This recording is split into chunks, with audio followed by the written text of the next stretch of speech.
Hi friends, welcome back. तो friends, आज की न्यूज है अर्मेनिया अजरबैजान युद्ध में घुसा, पाक फ्रांस रशिया नाराज। तो देखते ओ गलत पढ़ दिया मेरा, मतलब जिस तरह से पढ़ा है ना उसे मिसकम्युनिकेशन हो सकती है। तो वो कह रहे हैं कि इनके युद्ध में घुसा पाकिस्तान, और उस वजह से मेरे ख्याल से रशिया और फ्रांस जो है वो है नाराज। हाँ, तीनों नहीं घुसे, फ्रांस और रशिया नाराज है क्योंकि पाकिस्तान उसमें इन्वॉल्व हो रहा है। समझ गए ना? समझ गए?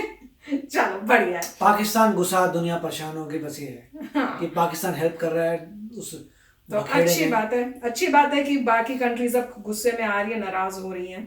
तो फ्रेंड्स, वीडियो देखते हैं और डिटेल में पता करते हैं क्या चल रहा है। पर उससे पहले अगर आप चैनल पर पहली बार ही आए हो और आपने अभी तक सब्सक्राइब नहीं किया है तो सबसे पहले नीचे सब्सक्राइब के बटन को क्लिक कर लो, बेल आइकन को हिट कर लो, ताकि आपको हमारे सारे न्यू वीडियोस जैसे हम अपलोड करें उसका नोटिफिकेशन मिल जाए।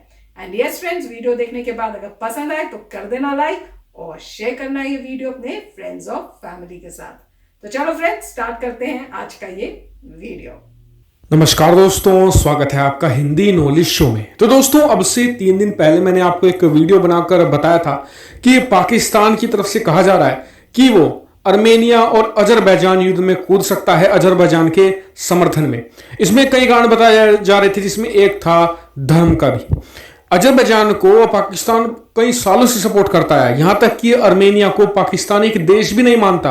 आपको बता दूं कि इस प्लैनेट पर यानी कि इस धरती पर पाकिस्तान एकमात्र ऐसा देश है जो अर्मेनिया को एक देश नहीं मानता।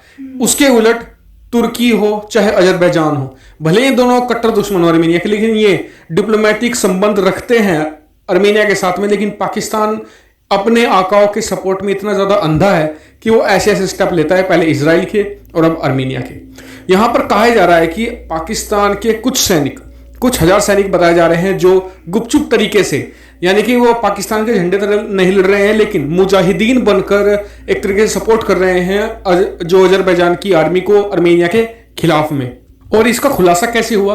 दरअसल अर्मेनिया ने कल एक आरोप लगाया था अजरबैजान पर कि अजरबैजान दुनिया भर के आतंकियों को इकट्ठा कर रहा है और उन्हें अर्मेनिया की सेना के खिलाफ लड़ने में एक तरीके से मदद उनकी ले रहा है, क्योंकि अजरबैजान की सेना वेल ट्रेंड नहीं है, उतनी ज़्यादा उसे ट्रेनिंग अच्छी नहीं मिली है। अर्मेनिया को जो रूसी सेना है उससे ट्रेनिंग मिलती है, तो यानी कि उनकी ट्रेनिंग और जो मतलब कि उनकी इक्विपमेंट है काफ़ी लेटेस्ट है। अजरबैजान के पास उतना सपोर्ट नहीं है, तो ऐसे में अजरबैजान यहां पर मदद ले रहा था। सीरिया में तुर्की समर्थित जो मुजाहिदीन है उनका सपोर्ट वो हासिल कर रहा था। फिर इस पर 2-3 रिपोर्टें और शामिल आई हैं कि ना सिर्फ सीरिया के बल्कि कुछ अफगानिस्तान के और पाकिस्तान की सेना के जो लड़ाके हैं वो भी इसमें शामिल होने की पूरी पूरी बात कही जा रही है, जिससे कि अजरबैजान हरा दे अर्मेनिया को। ये एक बहुत बड़ी रिपोर्ट है, क्योंकि इसके आने के बाद फ्रांस ने सबसे पहले हमला बोला है तुर्की पर। फ्रांस ने कहा है कि तुर्की इस युद्ध को पूरी तरीके से भड़का रहा है और ये सिर्फ तुर्की के कहने पर ही हुआ है, और इसके पीछे फ्रांस ने ठोस कारण भी दिए हैं।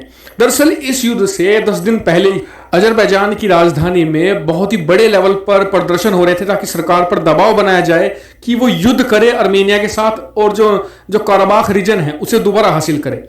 और फ्रांस ने, उसके अलावा दुनिया के तमाम मीडिया संस्थान ने, सभी ने इस पर सबूत भी दिए थे कि यह प्रदर्शन तुर्की की जो सरकार है उसने बैक किया था, उनके कहने पर यह प्रदर्शन नेक्स्ट लेवल पर हुए थे। और सिर्फ इतना ही नहीं, जब से अर्मेनिया अजरबैजान के बीच युद्ध शुरू हुआ है ना, तब से तुर्की, उसके जो राष्ट्रपति है वो, उसके अलावा दूसरे जो मिनिस्टर हैं वो ऐसी बयानबाजी कर रहे हैं जो इस युद्ध की आग में घी का काम कर रहे हैं। और इतना ही नहीं, सिर्फ फ्रांस ही नहीं, रूस भी बहुत नाराज बताया जा रहा है, खास करके उस बात पर कि अर्मेनिया के खिलाफ मुजाहिदीनों को बुलाया जा रहा है सीरिया से और इसके अलावा दूसरे मुस्लिम कंट्री से भी। और इसको लेकर फ्रांस के राष्ट्रपति और रूसी राष्ट्रपति व्लादिमीर पुतिन के बीच बातचीत भी हुई है और आगे की रणनीति दोनों देश मिलकर तय करेंगे।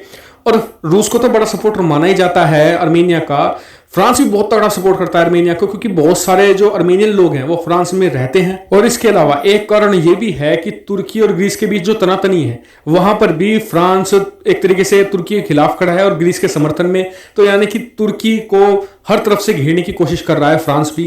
तो फ्रेंड्स, न्यूज तो ये बड़ी वो है, मैं कहूंगी क्या कह सकते हैं, डेंजरस या खतरनाक। हाँ, क्योंकि जिस तरह से ये सब चल रहा है और सब पीछे पड़े हुए हैं आर्मेनिया के मिलके, मतलब अब तो आर्म सप्लाई भी कर रहे हैं और लोगों को भी सप्लाई कर रहे हैं वहां पे ताकि वो उनसे लड़ सकें। तो ये तो बहुत ही गलत बात है, इंटरफेरेंस बाय अदर कंट्रीज।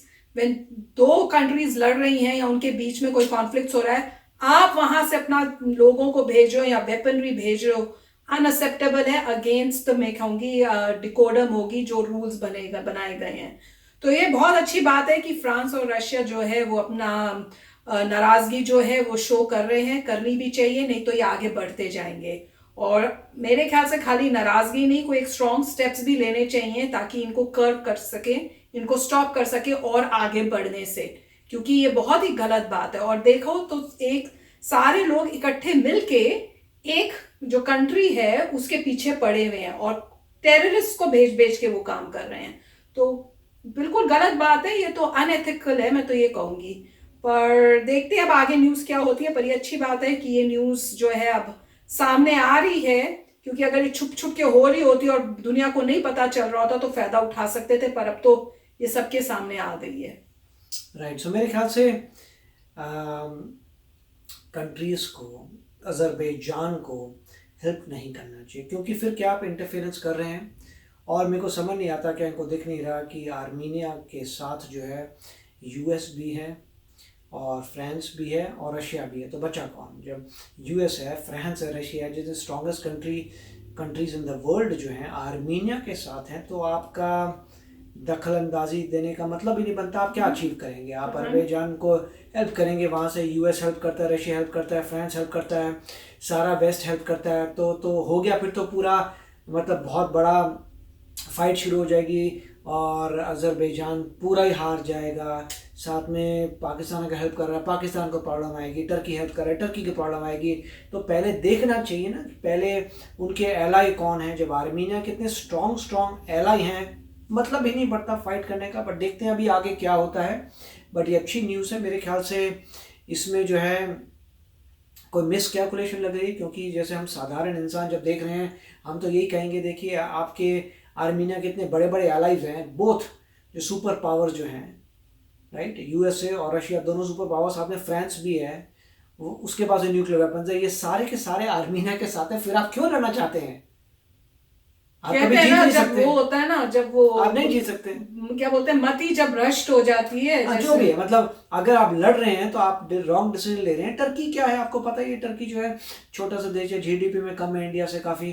तो मुझे पता नहीं क्या बात हो रही है, बट जो भी है, अगर ये इस चीज़ को शांत नहीं करते तो डेफिनेटली काफ़ी लॉसेस होंगे अजरबैजान के, मोस्ट लाइकली, क्योंकि उनके पास जो भी अलायंसेज हैं बहुत कम है। उनके पास सिर्फ जो है अलायंसेज किसकी हैं, छोटे मोटे देशों की, तो इसलिए उनको प्रॉब्लम आ सकती है। ये मेरा सोचना है। अब आगे देखेंगे हिस्ट्री, और ये हिस्ट्री बेस्ड ऑन फैक्ट्स है कि अगर आर्मीनिया को यूएस सपोर्ट कर रहा है, रशिया सपोर्ट कर रहा है, फ्रांस सपोर्ट कर रहा है, इंडिया सपोर्ट कर रहा है, तो अब बचा क्या? मतलब इतने सारा पॉजिटिव सपोर्ट आ रहा है, तो आई डोंट थिंक आर्मीनिया कभी हार नहीं सकता। और मुझे तो ये समझ नहीं आ रहा टर्की क्यों बीच में घुस के कर रहा है, जैसे बोले ना कि क्योंकि ओल्ड ऑटोमन एम्पायर है, ये है वो है, एक जमाने में था, खत्म हो गया। अगर टर्की को देखना पड़ेगा कि टर्की जो है अभी या तो कोई बहुत बड़ा सुपर पावर हो तो बात भी है। जब तुम सुपर पावर ही नहीं हो तो छोटे मोटे लोगों को तुम नहीं, मैं तो सुपर पावर दूर डरा सकते हो। इंडिया से बड़ी कंट्री को तो कोई फर्क पड़ता ही नहीं है। नहीं, पर मुझे सुपर पावर से लेना नहीं, मेरे को तो लेना है कि राइट और रॉन्ग में कौन है। तो मुझे ये नहीं समझ में आ रहा टर्की जो है उसको क्यों अगेंस्ट हुआ है। अगर राइट और रॉन्ग की प्रॉब्लम है तो अजरबैजान और आर्मीनिया को आपस में सुलझाने दो, राइट। अगर आपस में उनकी कोई बात है, अगर मान लीजिए आर्मीनिया ने आपकी लैंड ले ली या अजरबैजान कह रहा है तुमने मेरी लैंड ले ली, तो आपस का उनका मामला है, let them resolve on their own. Exactly, right. International तो नहीं है, क्योंकि इंटरनेशनल दो मुल्कों के बिना और किसी मुल्क पे तो इम्पैक्ट है नहीं, तो आपके बीच में आ रहे हो। क्वेश्चन ये है। तो फ्रेंड्स, सोचने की बात है, बताना, आप शेयर करना अपने थॉट्स और कमेंट सेक्शन में लिखना। पर मैं तो कहूंगी कि फ्रांस और रशिया अच्छा स्टेप ले रहे हैं, ताकि नहीं तो इन लोगों जो बाकी कंट्रीज उन्हें तो मिलके बेचारे आर्मेनिया का तो हाँ उनका तो उनको ऐसे कोशिश करके दबाने की कोशिश तो पूरी कर ही रहे हैं। तो अब सपोर्ट आ रहा है, तो अब देखते हैं क्या होता है। तो फ्रेंड्स, चलते हैं, मिलेंगे नेक्स्ट वीडियो में बहुत ही जल्द। Till then, take care and bye bye. तो अगर आप मेरे इस चैनल पे नए हो तो जल्दी से सब्सक्राइब के बटन को हिट करो और बेल आइकन को क्लिक करो ताकि आपको मेरा जब नया वीडियो मैं लगाऊं आपको उसके बारे में जल्दी से पता चल जाए।